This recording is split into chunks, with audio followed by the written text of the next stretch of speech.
Make sure you have watched the How to Install an Alara Room Divider video, which covers the main steps required for all Alara Room Divider setups. This video will show you how to install a shelving and a spacer section. To start, you will need either the shelving or spacer kit and 25 cm high panels. You can use any of the widths depending on your required setup. In this video, we are using 100 cm wide panels. Ensure that your room divider is fully built up to the first post that you want the shelves or spacers to start from.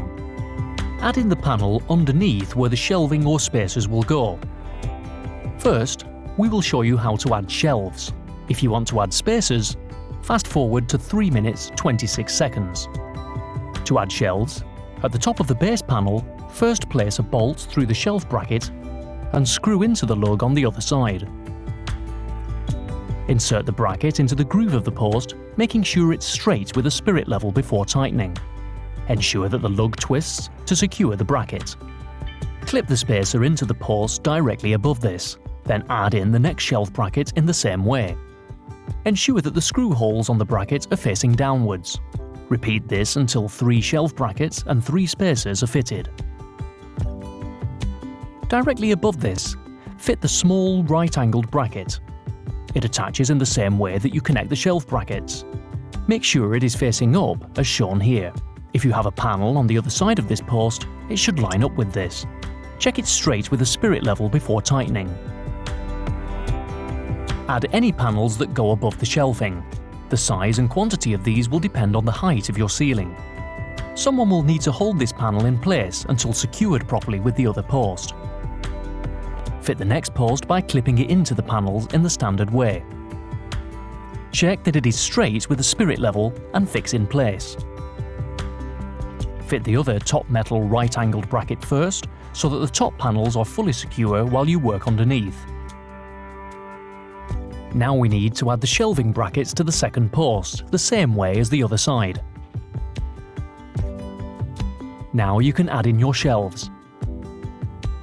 Slide the first shelf into the top bracket. Starting at the top makes it easier to access the screws.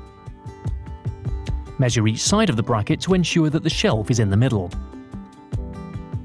Then mark through the holes in the bracket on the underside of the shelf, at both ends of the shelf. Remove the shelf and pilot small holes where you have marked. This makes it a lot easier to screw in place. Then repeat for all 3 shelves. You can now fix the top one in place. Put it back into the bracket and line up the pilot holes with the holes in the bracket. Screw in place and repeat for the other shelves. Pop in the hole caps for a cleaner finish. You are now ready to place items on your shelves and enjoy your Alara room divider. To add spacers, measure 25 cm up from the top of the bottom panel and lightly mark the post with a pencil. This is where the top of the first small right-angled bracket needs to go. Screw the right-angled bracket into the groove on the post, ensuring that the lug twists for a secure fit. Now make sure it's straight with the spirit level before tightening. Then push in the spacer. Push a 25 cm high panel into the post and click into place so that it is sitting on top of this bracket. Somebody will need to hold the other end in place for now. Repeat for as many spacer panels as needed. Fit the next post by clipping it to the panels in the standard way. Check that it is straight with the spirit level and fix in place. Measure the position of the brackets on the post that you have already installed, and then fix the other brackets in exactly the same way and position on the other post. Pop in the hole caps for a cleaner finish. Your spacer section is now complete. Enjoy your Alara room divider.